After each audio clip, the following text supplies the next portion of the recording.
ஔவையார் பற்றின கண்டென்ட் வந்து நான் கொடுக்குறேன்னு சொல்லியிருந்தேன். ஸோ இது டாபிக் என்ன அப்படின்னாக்கி மூதுரை, சரிங்களா? ஸோ ஔவையாரோடது மூதுரை.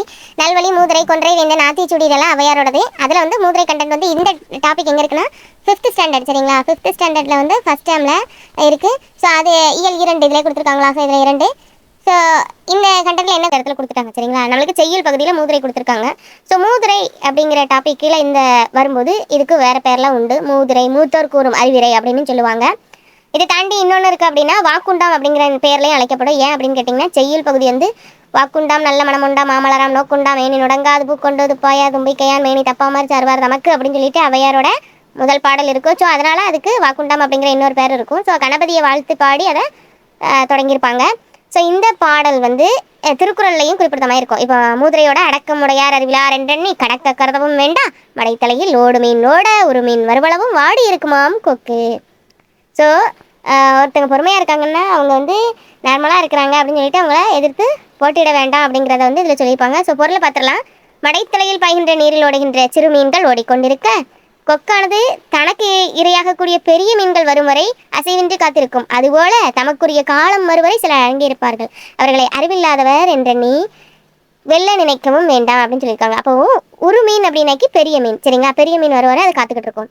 அதைத்தான் இதில் சொல்லியிருக்காங்க. ஸோ அப்படி நீங்கள் யாரையாவது சும்மா தான் இருக்கிறாங்க, அமைதியாக இருக்காங்க, அவனை போய் சீண்டி பார்ப்போம்னு நினைட்டு சீண்டாதீங்க, பிரச்சனை வரும் அப்படிங்கிறத மறைமுகமாக சொல்லியிருக்காங்க. ஸோ அடக்கம் அப்படின்னாக்கி பணிவு, கடக்க அப்படின்னா வெள்ள, மடைத்தலை அப்படின்னா பாயும் நீர் பாயும் வழி, சரிங்களா? அறிவிலர் அப்படின்னா அறிவு இல்லாதவர், கருதவும் நான் நினைக்கவும் ஒரு மீன் அப்படின்னா பெரிய மீன். இதுதான் சொல்லும் பொருளும். இது போக ஆசிரியர் குறிப்பு கொடுத்துருக்காங்க. இந்நூலை இயற்றியவர் ஆசிரியர் ஔவையார் அப்படின்னும் அவர் ஆத்திச்சூடி கொன்றை வேந்த நல்வழி முதலிய நூல்களை எழுதியிருக்காங்க அப்படின்னும். இது வந்து மூதுரைங்கிறதுனால இதில் மென்ஷன் பண்ணலை, சரிங்களா? ஆத்திச்சூடி, நல்வழி, கொன்றை வேந்தன், மூதுரை இதெல்லாம் நீதி நூல்கள், சரிங்களா? நீதி நூல்கள் எழுதியிருக்காங்க. அதில் முதுமையான அறிவுகளை கொண்டது தான் மூதுரை, அதாவது மூத்தோர் ஒரு அறிவுரைன்னு சொல்லுவாங்க. ஸோ இதுக்கு நூலுக்கு வாக்குண்டாம் அப்படிங்கிற இன்னொரு பேரும் இருக்குது அப்படின்ட்டு. ஸோ இந்த நூலில் நீதி கருத்துக்களை வந்து எளிமையான நடையில் கொடுத்துருக்காங்க அப்படின்னு சொல்லியிருக்காங்க. ஸோ இப்போ நீங்கள் செய்யுள் பகுதியை படித்து முடிச்சிட்டிங்க. அதுக்கப்புறம் அதில் வந்து சிறப்பாக கொடுத்துருப்பாங்க என்ன அப்படின்னா பாடலை சரியான உச்சரிப்போடு படித்து மகிழ்க அப்படின்னு கொடுத்துருக்காங்க. அது மட்டும் இல்லாமல் கல்வியோட சிறப்பை உணர்த்து வேறு பாடல்கள் ஏதாவது இருந்ததுன்னா படிங்க அப்படின்னும். மூதுரை தொடர்புடைய இப்போ நம்ம இப்போ பார்த்துருக்கோம்ல, ஸோ அது அந்த பாடல் ரிலேட்டடான திருக்குறள் ஒன்று கொக்கக்க கொம்பும் பருவத்து மற்றதன் குத்தக்க சீர்த்த இடத்து அப்படிங்கிற திருக்குறளையும் கொடுத்துருக்காங்க. இங்கே என்ன அடக்கமுறையா அறிவிலார் என்றெண்ணி கடக்க கருதவும் வேண்டாம் மடைத்தலையில் ஓடு மீன் ஒரு மீன் வருமளவு வாடி இருக்குமாம் கொக்கு அப்படின்னு சொல்லிட்டு முடிச்சிருக்காங்களா? ஸோ அதே மாதிரி திருக்குறளையும் இருக்குது. கொக்கக்க கொம்பும் பருவத்து மற்றதன் குத்தக்க சீர்த்த இடத்து அப்படிங்கிறத கொடுத்துருக்காங்க. ஸோ வேறு என்ன கொடுத்துருக்காங்க அப்படின்னா என்றெண்ணி என்னும் சொல்லி பிரித்தெழுத கிடைக்கும்போது என்று ப்ளஸ் எண்ணி அப்படின்னு தான் வரும். ஆப்ஷன் ஆ தான் வரும். அதே மாதிரி மடை ப்ளஸ் தலை மடைத்தலை ஆப்ஷன் ஆ தான் வரும். வரும் ப்ளஸ் அளவும் வருமளவும் அப்படின்னு சொல்லிட்டு ஆப்ஷன் ஏ வரும், சரிங்களா?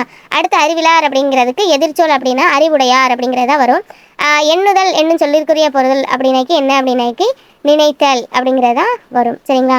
ஸோ அதுக்கப்புறம் இந்த பாடலில் உள்ள எதுகை முனை ஏய்வு அது ரிலேட்டடாக நீங்கள் படிச்சுக்கணும். ஸோ பொறுத்துக்க கொடுத்துருக்காங்க. பொறுத்துக்க பார்த்துடலாமா? பொறுத்துகையில் என்ன கொடுத்துருக்காங்க அப்படின்னா உருமீன் அப்படின்னாக்கி பெரிய மீன், கருதவும் அப்படின்னா நினைக்கவும், அறிவிலார் அப்படின்னா அறிவில்லாதவர், மடைத்தலை அப்படின்னா நீர்பாயும் பகுதி, அடக்கம் அப்படின்னா பணிவு. ஸோ இந்த சொல்லும் பொருளும் பார்த்துக்கோங்க. அப்படியே தூக்கி வச்சாலும் ஆச்சரியப்படுறதுக்கு இல்லை. ஏன்னா நம்மளுக்கு ஔவையார் கண்டென்ட் எங்கெல்லாம் கவர் ஆகுதோ அதெல்லாம் நம்ம பார்த்துட்டு வரோம். ஸோ அப்படியே இந்த டாப்பிக்கில் 5ஆம் கிளாஸோட ஔவையாரை நம்ம முடிச்சிருக்கோம். ஸோ அடுத்த டாபிக் பார்க்கலாம்.